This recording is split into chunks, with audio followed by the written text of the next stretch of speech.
Hello, my name is Robert Ojanna, and this is the Walking Podcast. So, hello everyone to today's short story on which I want to call deep listening. And it's maybe something that you know. In given situations, you feel that you actually don't react the way you maybe should.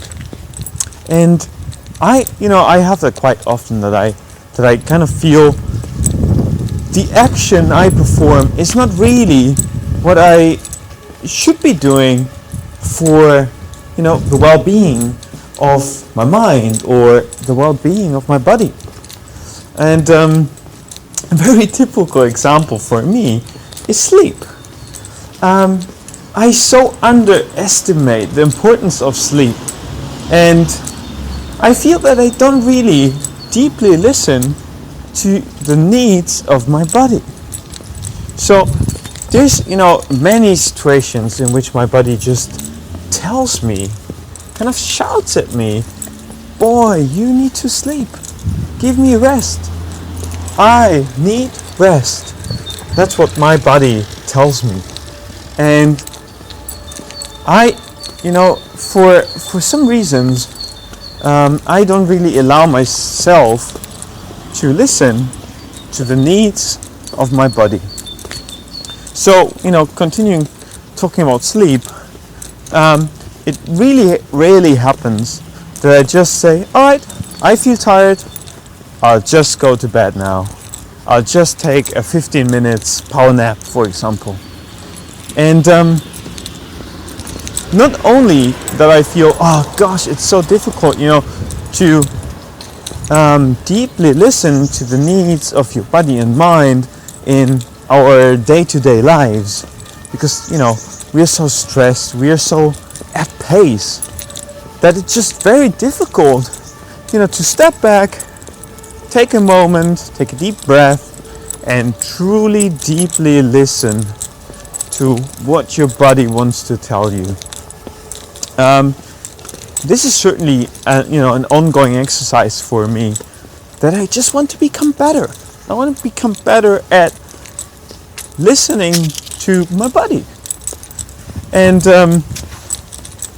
each time I actually succeed doing so. For example, succeed in just allowing myself to take a nap, regardless of whatever people might think in that situation.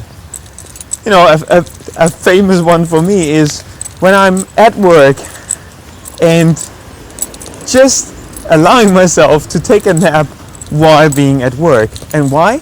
Because I'm tired, and because my body tells me to take a short rest to recover. And each time I actually don't listen to my body, the counter reaction is even worse. What happens to me quite often is that I try to compensate what I didn't do, and which would have been the best choice for my body if I had listened to it deeply. The opposite reaction is, for example, eating too much. So I am tired, therefore my body demands more food to compensate for not getting enough sleep and not getting the rest that it wants. So in the long run, I'm just worse off, because this compensation is not only that it would be okay if having not enough sleep leads me to eat just a little bit, to just stay awake and just get through the day. But even worse, it's just like overcompensates. So I not only eat a little bit, but I end up eating a lot.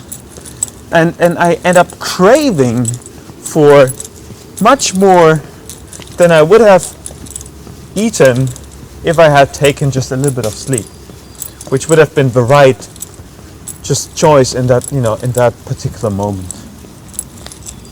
So this is all I wanted to share today, really, that I feel, we should allow ourselves, and I really wish that we would do so much more, to take moments for just a deep listening to the needs of our body, of our mind, of our soul, and then respond in the most appropriate way.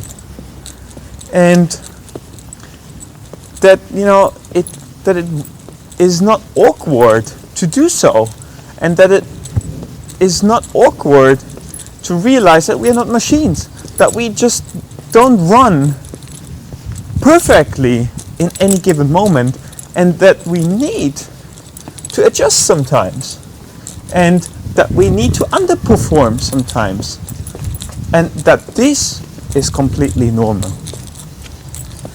So, my name is Robert Janne, and you've been listening to this story called Deep Listening of the Walking Podcast.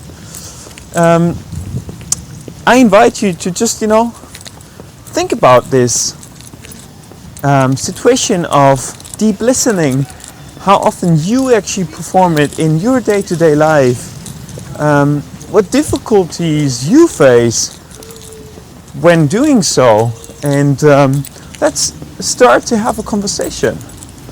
I'm very open to any kinds of feedback, to listening to your stories, deeply listening to your experiences, and so please go ahead, share it with your friends, start the conversation, and get back to me.